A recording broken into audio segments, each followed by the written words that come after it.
All right. Welcome back to another episode of the Fourth Bag. I'm here once again with the star of the show, Dean Lang. And Dean, I got myself one of these near beers from Corona. What do you got drinking today? Yep. Cowbell Shindig. Cowbell Shindig. What is that? What in the shindig is that? It's just a lager of some sort. Understated hopping and a clean lager yeast. The highest quality Canadian malted barley. So a standard beer, really. A standard beer. Perfect. Well, this is a source of vitamin D. So cheers to that, my friend. All right. So, Dean, last week was just like so many things that, could have gone wrong. Maybe they did go wrong. I personally didn't do very well in bets, and we went through, we did some picks last week, and you got, I would say it wasn't the best week. It was 0-5. But Oh yeah. I think the story here is like, what do we learn from a week where you can go 0-5? Like, how do you bounce back from something like that? Like, what is it? If we look at the games, we had the Giants and the Jags, Cowboys and the Lions, Titans, Colts, Packers, Commanders, Tampa Bay, Carolina. I didn't think that the Bucks and the Packers would, I don't know if it like lay down is the right term, but like Carolina ran the ball all over Tampa Bay without Run CMC. Like, how does that happen? I don't know what to think about that one. Tampa Bay just they have a lot more issues than what anybody seems to think they do. They're Brady's actually not even playing that bad. He's got 2,000 yards passing and one interception. He's not even playing that bad. They're just not there. They can't stop the run. They've got people out in the secondary. The receivers are dropping balls that are hitting them right in the hands. So yeah, I mean, clearly for the time being, Tampa Bay is unbettable. So now that may not last, but for the time being, they're unbettable. And Green Bay just keeps on like, I don't know what's happening to Green Bay. They lost the New York series. They've lost to the Giants. They've lost to the Jets. They've lost to the Commanders. They're going to go up against the Bills later this week. We'll talk about that one later. I mean, the road doesn't get much easier for Green Bay. There's the Cowboys, who I think they're down Zeke Elliott now, but they've got Dak back. We'll see what happens with them. You've got the Giants, who I read a stat, something that the Giants they've gone 6-1, but their first 7 games were all decided by one possession or less. Yeah, which is 8 points. Yeah, no, that's crazy. Well, I mean, in that game, there was ATN fumble the ball into the end zone, and Lawrence got stuffed on 4th and less than a yard deep in Giant territory when the Jags were ahead 17-13. So, I mean, realistically, Jacksonville could have and definitely should have won that game. They had 2 golden opportunities to score and came away with 0 points out of them, or 2 additional ones where they squandered. Right. And as far as Detroit goes, 5 second half turnovers. That's just ridiculous. You can't win a game if you're going to hand the ball over 5 times, let alone in a half. You're just not going to win that ball game. You're not going to cover that game. You're going to eventually get blown out no matter how well your defense played. They were 1 yard away. Really, that ball should have been spotted at the 1 foot line, but they were 1 yard away from taking the lead in the 4th quarter on the road. And at that point, the +7 would have been gold. But yeah, it's like I've said, every week I've sustained a loss. I've sustained one terrible beat. That was the Lions one was for this week. There was the Rams in week 2 where they were up 28-3 and squandered that. There was the Broncos, who fumbled twice at the 1 yard line in week 1. Miami, who outgained Minnesota by over 200 yards in week 6 and somehow couldn't cover as 3.5 point dogs. And there was Tampa Bay, who gave up 2 4th quarter touchdowns for some reason after they stopped Atlanta cold for the first 3 quarters. Your sports memory is literally second to none. Maybe it's the betting mentality, but literally you remember everything, and it amazes me. I can't believe like you remember the good days, you remember the bad days, but you remember all your stats. I love that. Yeah, you have to when you pursue gambling seriously. You have to have a long memory and you have to have a short memory, both at the same time. When you go 0-5, you have to pull a Taylor Swift and shake it off. Um, and when you go 5-0, you have to remember that you can go 0-5 the next week. Taylor Swift, by the way, jumping out on tour, her new album, I think it's called Midnight. So we'll see how she does with her upcoming tour. I know it was pretty exciting to see the announcement this weekend while watching the Leaf game. Speaking of that Leaf game, Leafs versus the Vegas Golden Knights. Phil Kessel breaking the Ironman streak, not breaking it, sorry, tying the Ironman streak that day, breaking it the next game against this former team, which is kind of cool. Yeah, good for Kessel. 990 straight games in the NHL is no joke. That's over 10 years of not missing a single game. Nothing short of remarkable there. Yeah. When and it's not just the NFL for me. Everything's kind of been going bad lately for sports betting. Yeah, But I know you were mentioning the sports books, and I've seen a lot of commercials now where Ontario has this new thing where sports books are all being sort of brought over, and I know when Bet365 came to Ontario, I had a whole bunch of bets that were sort of outlaid for the future, and then what happened? I think they just basically gave you the cash out value of whatever it was at the time, and one of your sports books is happening now as well for you. Tell me about that. Pinnacle just straight up canceled all the wagers. They don't assign a cash out value.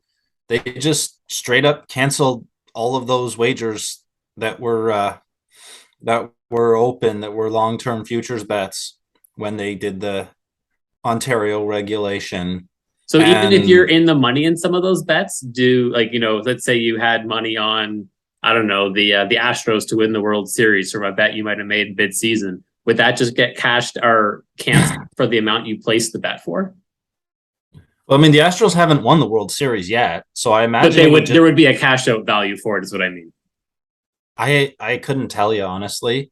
Okay. Because I mean, I had the Giants over 7 at Pinnacle, and I just got my wager back, even though I mean they're 6-1, so they're so yeah, it was just the wager, just the same as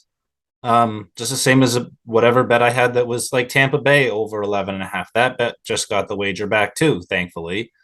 Yeah. So there's a mix of good and bad here.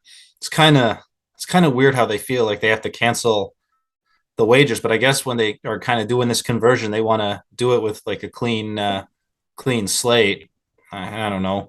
But who knows? And now this also, because some of these were arbitrage bets, this now gets me some bets that maybe I didn't want. So hopefully those work out. So for your arbitrage bets, would you have one bet on the Pinnacle Sportsbook and then one bet on a different sportsbook? And so you're left with basically you only got one side of it, and you got to hope that one comes through. Exactly. So yeah, now this is just what were arbitrages are now straight gambles. Well, good luck with those. I know that's a bit of a unfortunate situation to be put in, but I mean, it is what it is, and it's I don't know, occupational hazard, I guess, with sports betting is that these sports books can go belly up, they can shut down, they can straight up cancel your bets. They kind of got the keys to the kingdom here, and they can do what they want to do. But at least this one made it right and gave you your money back and didn't just walk away. So that's a positive, I guess, if you want to put a spin on it. Well, I mean, yeah, they're not. Pinnacle's not out of business by any stretch of the imagination. They've just converted to the Ontario regulated sports book, and so you can still bet on the same things and bet on everything that's available. Now, yeah, I don't know what they would have done with that. That would have been rough if you had, say, the Astros win the World Series, because that. Yeah, I don't know, because you could rebet it, but now you're just betting on them to beat the Phillies as opposed to if you would have placed the bet at midseason. Right. Well, and now I have no idea about. I imagine that once once a team is eliminated from the playoffs, they grade that bet as a loss anyway. So yeah, that wouldn't have been an issue. But yeah, it's been it's been a tough last 3 weeks sports betting wise. It's been a really brutal slump, and it's not just football. But I mean, I'm up like 10 years in a row for a reason, So I weather these slumps. I find a way to get back on track every time.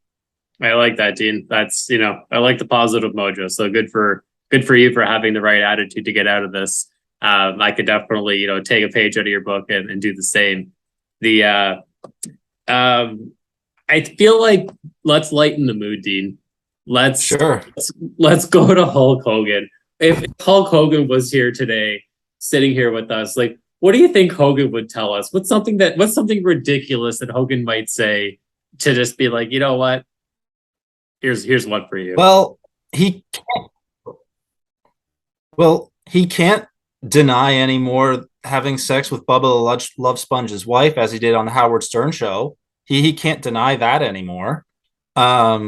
He was denying that until that sex tape came out.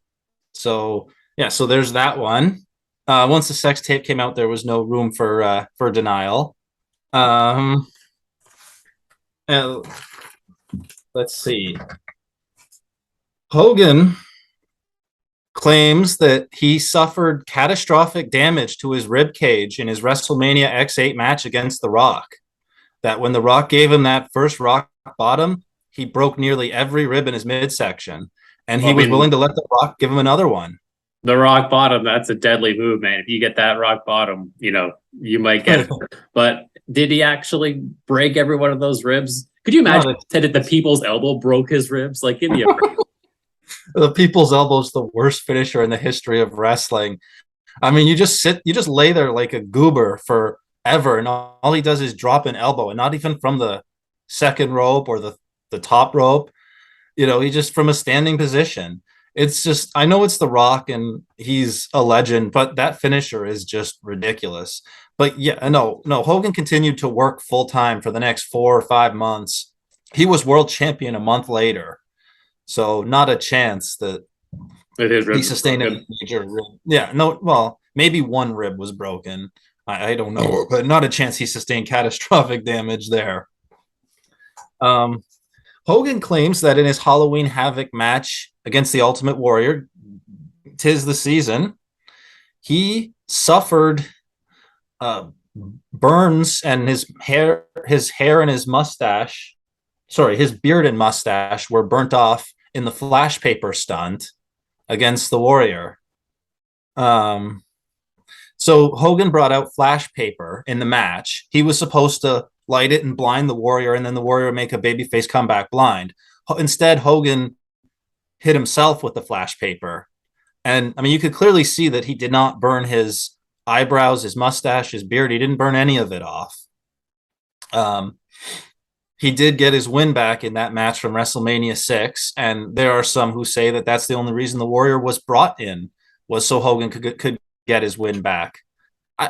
I don't know that I necessarily look at it that way. I think that was a consideration. I think Hogan has that kind of ego. He would have wanted to get his win back, but I think they looked at Warrior and thought maybe there's still potential to draw here, and that maybe a Hogan Warrior match could draw.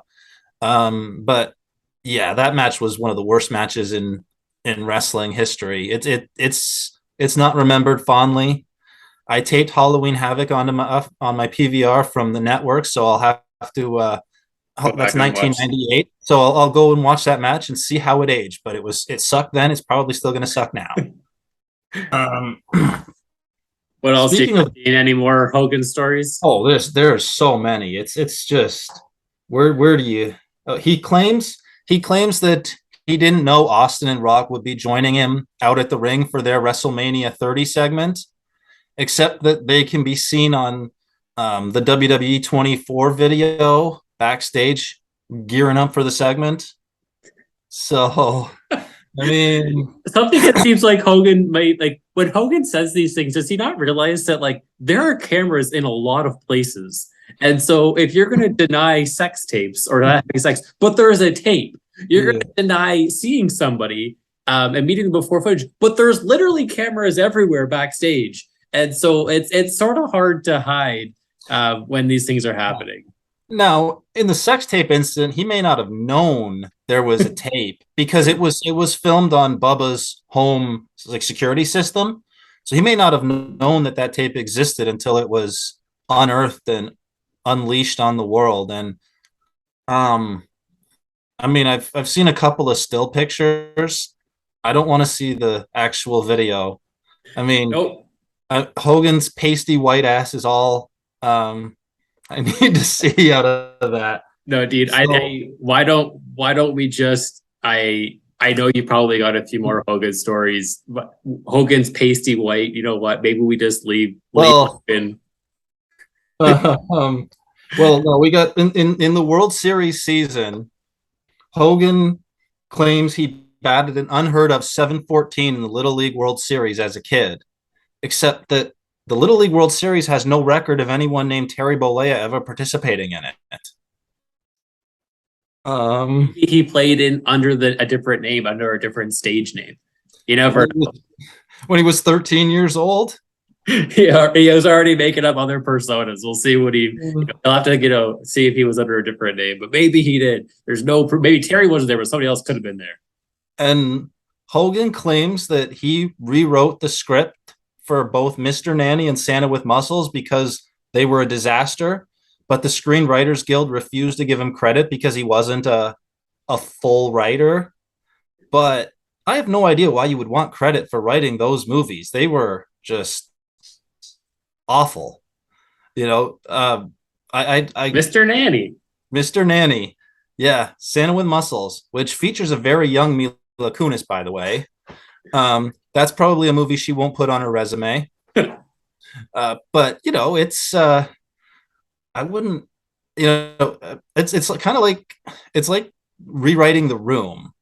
I mean, Sandy rewrote The Room to sound like things that actual human beings would say, but on some level, he was just polishing a turd, and I don't really think he cared about getting the credit for it. He was happy enough to leave that off his resume. Oh, Dean, leave it to you to find a way to bring back The Room. You'll have to go back a few episodes if you want to see Dean Lang's commentary on The Room. I think we had a couple of segments on it. So if you do, or if you're interested, head on back to the archives. You can watch the commentary on The Room. Dean, let's jump into this week's picks. Sure.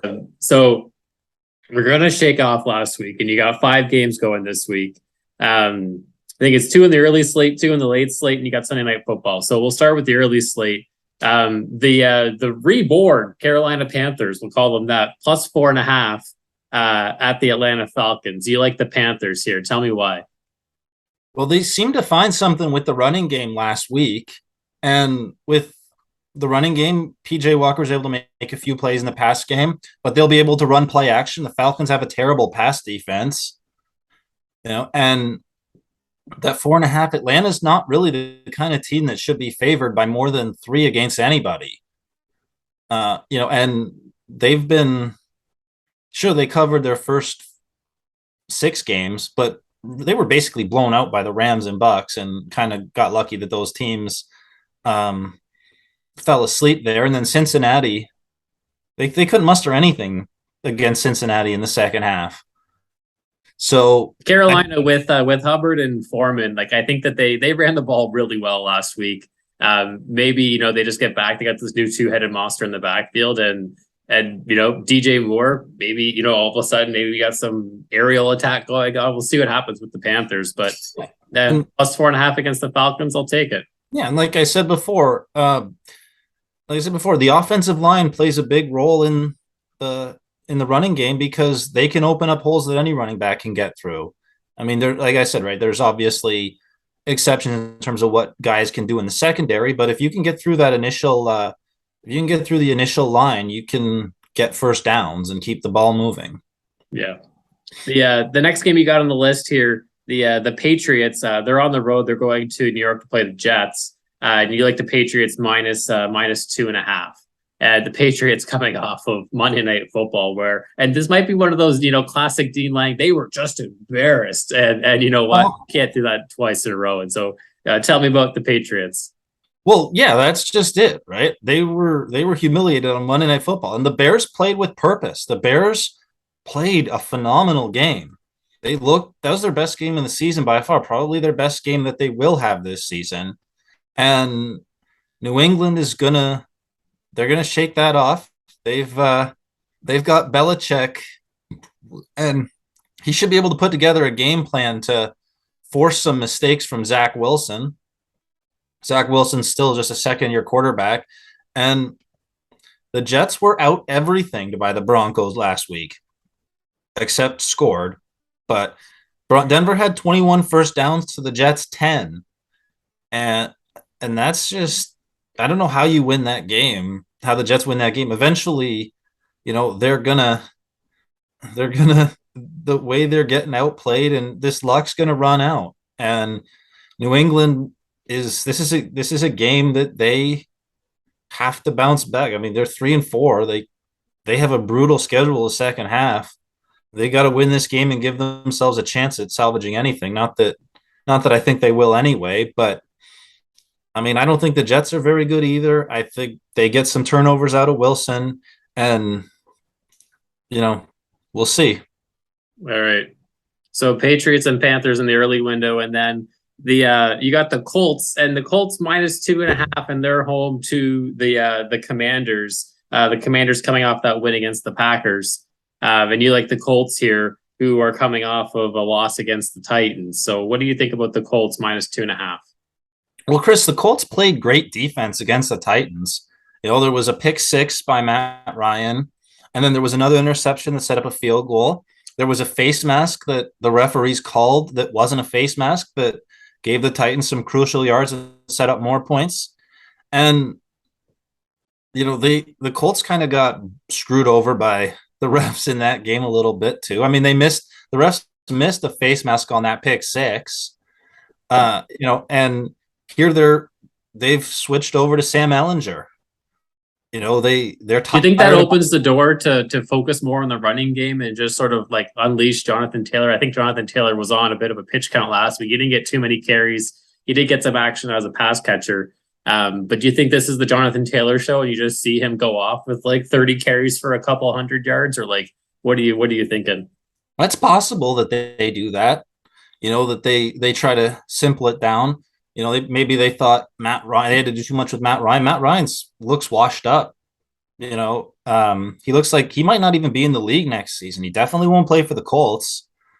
But Ellinger, they'll he was accurate in the preseason, and they don't, yeah, like you said, give Jonathan Taylor the rock and let him make some plays. And they don't have a good pass defense. So Ellinger should be able to make some plays. He's got the accuracy, he's got Pittman, and I mean, Indianapolis at home should be able to rally around Ellinger and get this win. All right. The next one on the list here is the Rams. And you like the Rams +1.5, and they're at home to the 49ers, and the 49ers now featuring, like we said, Christian McCaffrey. McCaffrey's had a full week of practice now, so he's integrated hopefully into that 49ers offense. But you do like the Rams here. What's going on with the Rams? Yeah, the Rams had their bye week. They're healthier. The 49ers have been getting chewed up defensively. They're gradually getting healthier than they were against Atlanta, but they're still a little bit banged up. And Rams coming off the bye, this is a division revenge game. The Rams got blown out in the Monday Nighter a few weeks ago. And I mean, we know, the 49ers have had the Rams number lately, but the Rams got them at home in the NFC Championship, and they get them here. They come back off the bye, refreshed, refocused, and ready to make a second half run. Yeah, I think the 49ers have had the Rams number in the regular season, but to your point, the Rams had them in the playoffs, and the Rams have an extra week to prepare. So the Rams, now they've got a little extra to deal with McCaffrey there, but I think that the Rams, they've had the time to prepare, and hopefully they get the job done. The last one, probably one of the biggest spreads on the book for the weekend, is the Bills, and the Bills are just like one of the league's top offenses, -11.5. and you like them to cover that at home against the Packers on Sunday Night Football. Yeah, the Bills had their bye last week, so they had a week. They got a chance to come back. They didn't play their best against Kansas City, but they still pulled it out. So I mean, I don't want to say they played poorly. Um, and they they pound teams at home. They pounded Pittsburgh. They pounded Tennessee. They beat they beat the Rams in LA badly. They beat a bunch of teams badly at home last year. So they don't exactly lose focus and let up against a perceived inferior opponent. And Rodgers and Green Bay just don't have it right now. They couldn't move the ball worth a lick against the Commanders and their bad defense. So what are they going to do against Buffalo and their good defense? I mean, Buffalo's got a pretty ferocious pass rush. They've got an offense that'll should be able to score 30 points or more. And I don't know how Green Bay gets into the 20s. It's unfortunate, but I think it's true, Dean. The Bills are they're a high octane offense, and the Packers are on the struggle bus. I think that Bills Mafia will be happy Sunday night taking down the Packers. There was I'm not sure who's left in Survivor. I know I finally went down in my Survivor pool. I had the Patriots, and I thought Monday Night Football Patriots fine. Well, then that game ended with back-to-back knees by both teams. And I don't know, that doesn't happen very often, but the Bears refused to, put the throttle down in Foxborough and throw a few extra points up. And the Bears took out the Patriots. That took a lot of Survivor entries out. What's left in Survivor? What's left? How do you mean? In your Survivor pool, how many people are you down to now? Well, in week 7, they ate up a whole bunch more entries. It went down from 900 and change, I think, to 358. The top 2 most common picks were ousted again, Tampa Bay and New England. They both got beat badly. And now we're 358. I have 2 entries left. So I'm hanging in there. And what are you going to do with those 2 entries this week, Dean? I got to go with Buffalo at home against Green Bay, like we just talked about. And the other one, I'm going to go Philadelphia at home against Pittsburgh. I think Philadelphia, they had their bye as well. So, wow, all these good teams are coming off of their byes. Good teams coming off a bye with time to prepare. Those just seem like, sort of slam dunk spots. So, we'll see if those come through. Yeah. And I wouldn't expect Kenny Pickett to be able to lead the Steelers without TJ Watt to a win here. So there's those 2. And then now a lot of people probably aren't going to have those 2. So I guess the next best option would be Dallas at home against Chicago. That's a little bit risky because Chicago looked good against New England and maybe they carry that forward. And Dallas did not look great against Detroit. They couldn't do much offensively. They got bailed out by all the Lion turnovers. But I still think it's really your next best option because I'm not really sure what you would take after that. There's not a lot of great options after the obvious ones this week. I mean, I'd have to think about who to recommend there because Minnesota at home against Arizona. I think Arizona has a good chance there. I mean, for starters, this spread is suspiciously low. I don't know why Minnesota is only a 3.5 point favorite here. And now they're coming off their bye too. But, Cousins is the kind of quarterback who can blow any game at any time. And they were lucky to beat Detroit. They were lucky to beat Chicago. They were lucky to beat New Orleans. And Arizona's as good or better than those teams.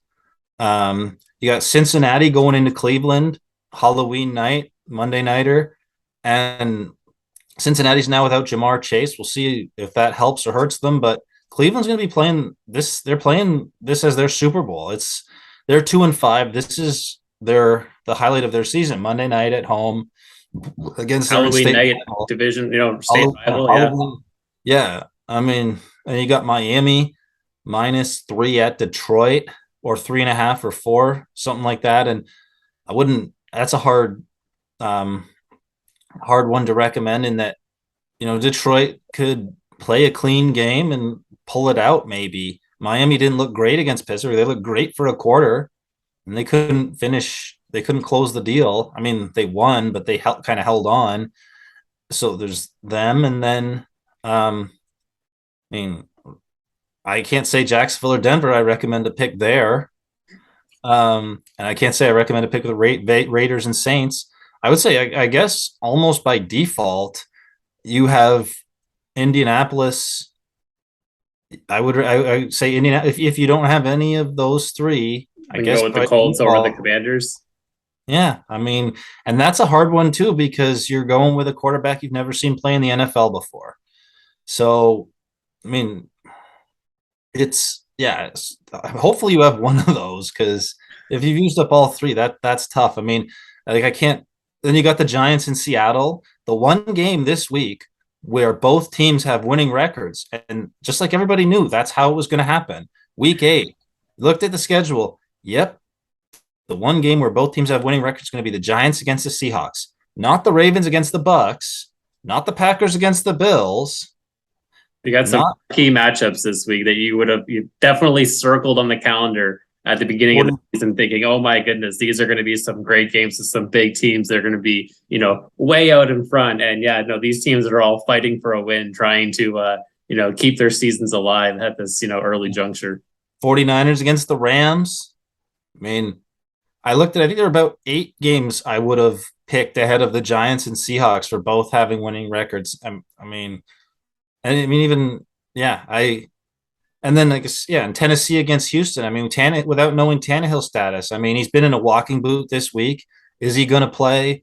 If he plays, he's not going to be 100%. If he doesn't play, I don't really think, wouldn't want to be backing a quarterback who I've never seen before on the road, even against the Texans. So it's, yeah, I mean, The um, NFL is a scary league, Dean. A lot of things have happened uh-oh. this year that, I don't think many people would have predicted, but, Yeah. it is a long season. There's lots of weeks left and, we'll see what ends up happening. Some of those early win totals, we've got lots of time to reach them. Lots of season left. I mean, Chris, we're watching an NFL where Geno Smith is a stud and Russell Wilson is a dud. And yeah, who thought that? Who thought Geno Smith was better than Russell Wilson? Never mind, much better. Somebody might have once said they are who they thought they were. Was that the line? What's the screen line? Yeah, the line is they are who we thought they were. There it is. Yeah, there's a lot of people who don't seem to be who we thought they were. Tampa Bay and Green Bay, they aren't who we thought they were. I mean, time will tell about the Rams. Hopefully they come through this week. So and they have a chance to still be who we thought they were. But the Seahawks definitely aren't who we thought they were. Everybody thought they were going to be terrible, and they're actually decent. They went to LA and beat the Chargers last week. Geno Smith's throwing the ball all over the lot, putting up big points just about every week. And, you know, yeah, I mean, Denver's definitely not who we thought they were either. So, yeah, that's Dennis Green. They are who we thought they were, but that's not the story of the NFL this year. Well, the story of your season, Dean, you were 19-10-1 heading into last week. We'll make that 19-15-1 after a tough week last week. I know you are who I thought you are, and you're going to bounce back this week. We'll take those 5 picks again. The Panthers at the Falcons, Patriots over the Jets, the Colts -2.5 over the Commanders, the Rams +1.5 over the 49ers, and the last one, the Bills on Sunday night, -11 at home to the Packers. Best of luck, Dean. Thank you. I know it's going to be a bounce back week for you, and we got this. We're going to make it through. Well, can only go up from there. Like I said, I couldn't keep eating those bad beats without getting a receipt, and that's what happens when you just when you eat so many bad beats, you get diarrhea. Grab yourself a pack of toilet paper, wipe it off, Dean, and hopefully you and Terry Bollea can be nice and clean next week. Let's hope for a cleaner week. Yeah. Let's hope for a clean week. All right. Take care, buddy. Cheers. Good one. Have a good one. Peace.